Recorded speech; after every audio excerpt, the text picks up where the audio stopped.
starts with light and ends with light, and in between there is darkness.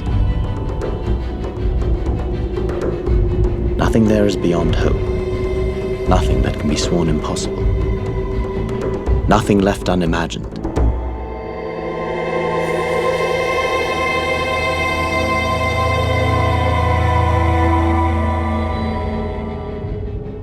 In the ongoing search for self, there are days when we learn something genuinely new.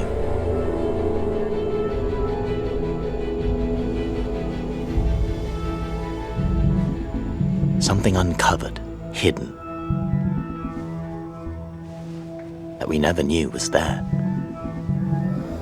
Something that surprises us. And on that day of self-discovery, the question remains: what kind of person are we?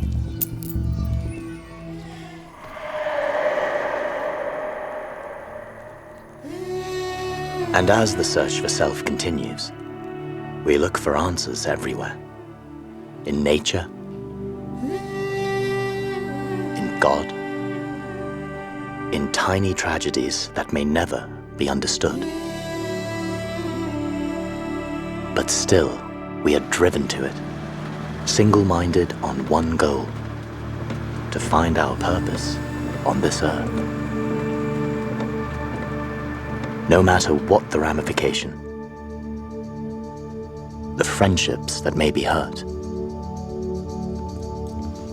or the deals with the devil we need to make.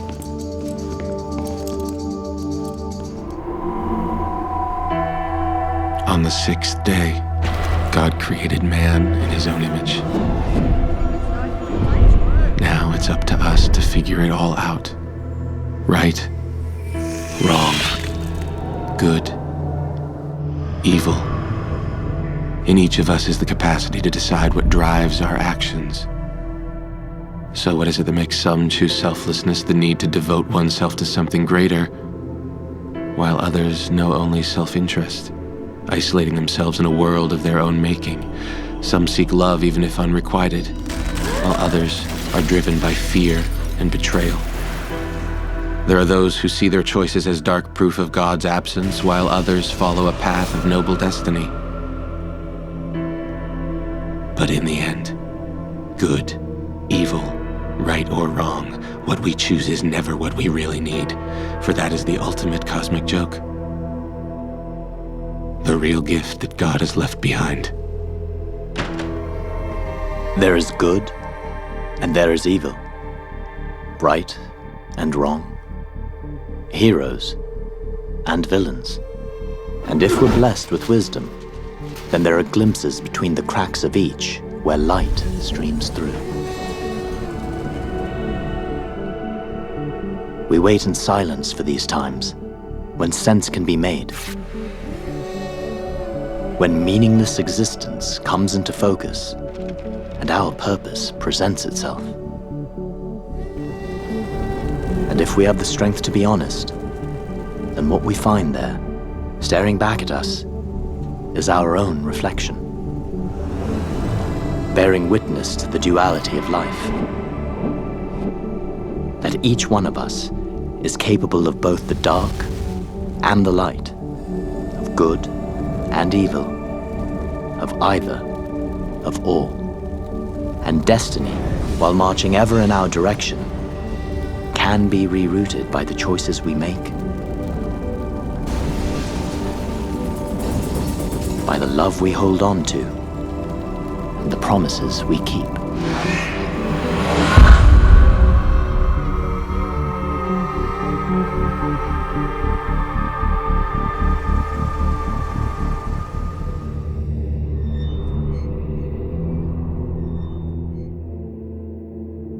For every being cursed with self-awareness, there remains the unanswerable question: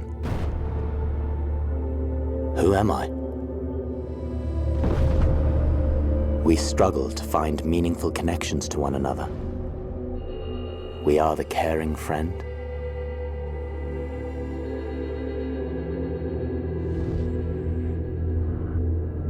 the loving father, the doting mother, the protected child. We fight and we love in the hope that somehow, together, we can understand our significance in the universe. But in the end, no one can share our burden. Each of us alone must answer the question, who am I? What does it mean to be alive? And in the vast infinity of time, how do I matter?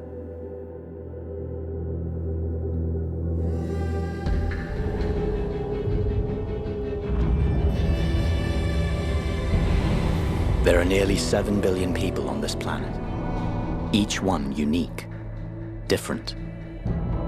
What are the chances of that? And why? Is it simply biology, physiology that determines this diversity? A collection of thoughts, memories, experiences that carve out our own special place? Or is it something more than this? Perhaps there's a master plan that drives the randomness of creation, something unknowable that dwells in the soul and presents each one of us with a unique set of challenges that will help us discover who we really are.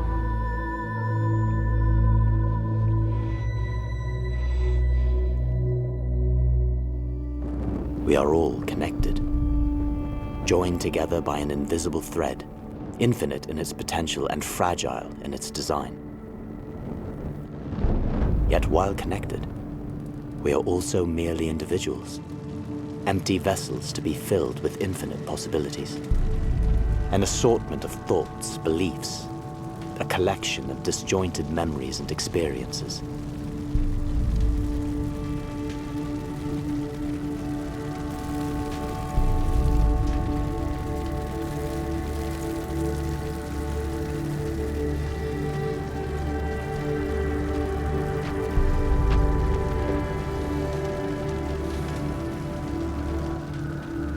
Can I be me without these? Can you be you? And if this invisible thread that holds us together were to sever, to cease, what then? What would become of billions of lone, disconnected souls? And therein lies the great quest of our lives, to find, to connect, to hold on. For when our hearts are pure and our thoughts in line, we are all truly one, capable of repairing our fragile world and creating a universe of infinite possibilities.